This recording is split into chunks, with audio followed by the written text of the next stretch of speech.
5, it is a common complaint of the mature marriage when the giddy romantic feelings that first brought you together fade a little bit. They've been replaced perhaps with routine and responsibility. Life takes over love and the spark is lost. So Studio 5 relationship coach Matt Townsend is here with 5 ways to renew the romance. Not only some tips, but some exercises for everybody at home to put into practice and really get something done. Yes, and we are going to light it up. Is that what we're doing? Yes. I wish you put those Did you see that? fingers away. What is that? No. You know what? In my house, we don't point guns at people. Look at you. You know they're not real. Well, I don't care. Put them away. These spark things kind of got you thinking, though, doesn't it? Yeah. Do you hear this a lot from couples? Every day. But here's the cool thing. It's the whole thing. When you're first dating, it's the yearning, and then it gets into the earning, and then in the enduring after that. Not the enduring to the end. Yeah. In the earning level. Somebody's reading a book. So well, yeah. Matt's got a little book out there with some of these ideas. You got to go look for it. Okay, so this is past the yearning stuff. This is when you got to earn it. Now, here's the deal. The cool thing is, because I had somebody in my neighborhood today call and say, what if my husband has too much spark? And I want to back it down. So this is what you do. If your husband has too much spark, just do half of the things I'm going to tell you. Or just do them in reverse order, and it'll fix everything. Okay? Right now that neighbor's at home watching, saying, great. That's the last time I talked to him again. Thanks, Robin. Good tip. Okay.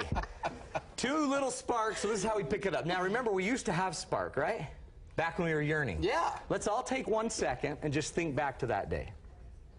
I remember it. Are the crickets chirping in your head, or what? No. Okay. What was different back then? Things were new. Things were alive. It was just, it wasn't, you didn't have the routine and responsibility that you get. They're fresh, they're fun. The new fresh word. Fun. You had energy. When you went on a bike ride like I did today, you didn't fall off your bike twice. Back then, you could stay on your bike. A lot of stuff was going for you, right? But back then, when you wanted to get a spark, you usually would ask someone out, right? Okay, rule number 1. If you want a little spark, you got to make a date.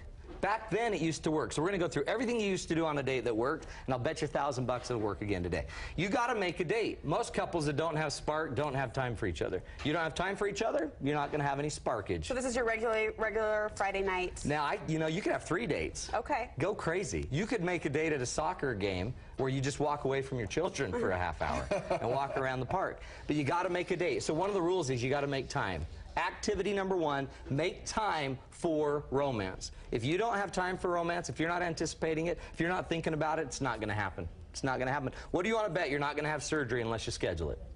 Pretty good bet. Call me old-fashioned, but it's just not going to happen. So the first rule is the easiest rule. Then we got to get into all the things we used to do on the date, okay? So the first rule, what is it? Make a date. Okay, you got to have the date. Rule number 2, though, is you got to look for the fun, not the familiar.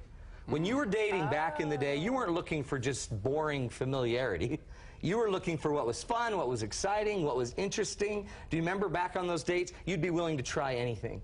Your date would pick you up and you'd say, we're going ice blocking. And you'd be, yes! I love ice blocking. You're wearing a dress and heels. And you're like, sweet, because who cares? Because I love ice blocking. You'd try anything. Now, if you imagine trying to get your wife to go ice blocking, what would that take? That is not happening. That's not going to happen right now. She's going to have to think it through. Now, we know in our marriages, we end up going for the familiar, not the fun. Because when you can go home and the day's over, what's the first kind of clothing you're going to reach for, Brooke? Your sweatpants. Sweatpants. Yeah.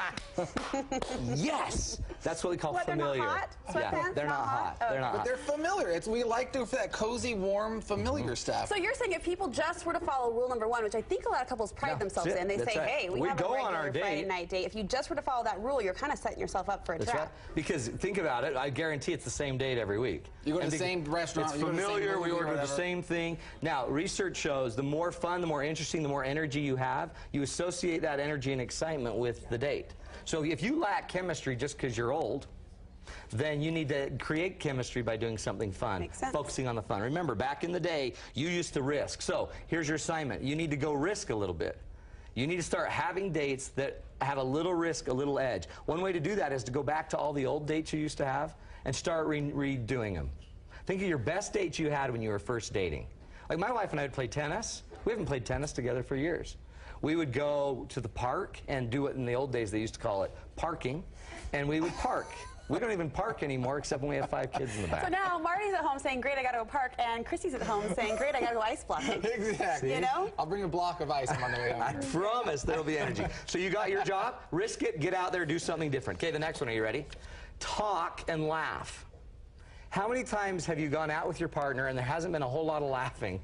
Or every time you tell a joke, she's like, heard it, not funny. So we'll go out with our friends and I'll be right about to say something and my wife will say, no, we've already talked about it. So she's kind of lost the excitement. See, on Studio 5, I'm hilarious. But at home, I'm just boring. You're hilarious. Really? Did you not, have you not read the ratings? Oh, okay, yeah. Okay. I'm so sick of it. We got to keep you humble. Well, you totally do. We got to talk and laugh together. We don't even talk anymore. Somebody Facebooked the other day and they said, I just watched a couple at an hour-long dinner date and not one word was said and not one smile was cracked. But that's an easy pace to fall into. In my workshops, when I have everyone turn and face each other and they're all like, oh, jeez, now I want you to talk. Okay, I'm going to give you 5 minutes to talk, and it's killing them. Like, are you serious? It's like pulling teeth. You're paying me money. I'm paying you money to make me talk to her. And it's a big deal. So your homework assignment, this is the next activity. When you go out on the date, you're doing something fun, start focusing on what they're saying. Look with curiosity. Back when you were dating, you were curious about them. You'd find little things that were interesting. Now you think you know everything about them because you've lived with them for 20+ years. Now find something that's new. If you're looking for new in the conversation, you're going to find it. And find a new way to laugh at their jokes. Even the fact that he's told that 14 times and he doesn't remember it. So put this away? Shut up and listen. Tons of fun. Okay, you ready? This one's the next one. Now, eye to eye. You're a big proponent of the eye to eye. I am. I think eyes are important, and I think where would we be without them? Wait, so if I'm sitting on the couch, my dear, sweet, lovely wife next to me, we're watching TV or watching things or whatever, and we're sitting next to each other, that doesn't count because we're not looking eye to eye? What you do is you grab her face, and you turn it to you, and you sensually squeeze her cheeks.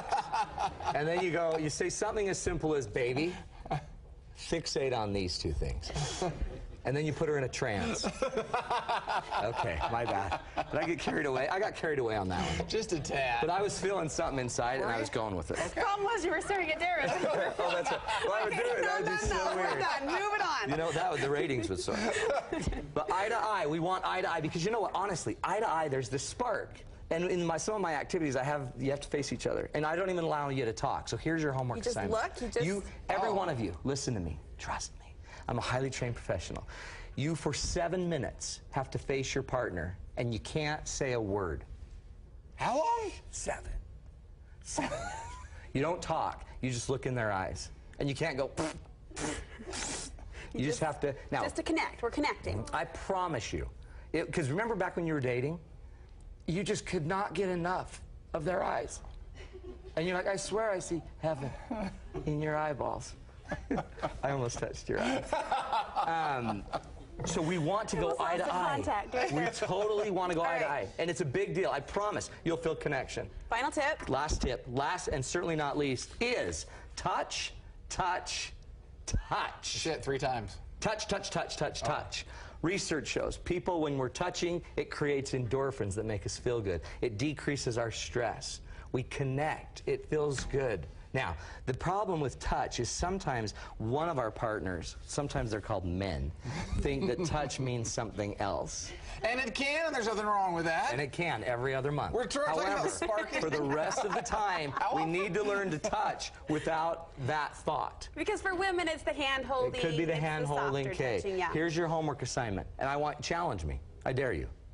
Try me. 30 days, cuddle time. 15 minutes a night. Ah, jeez. Every single night. Touching. No, I have 2 rules, and I hope they're appropriate. Oh, great. No. The rules are no griping, so no negative talk while we're cuddling. Okay. And no groping. Okay. No touch. Enough said. We should just hold each other. Now, it doesn't mean you can't have other things at another time. This is cuddle time. Give it 15 minutes a night. Test me. See what happens to your marriage after 30 days of love fest. Good tips, and we're going to...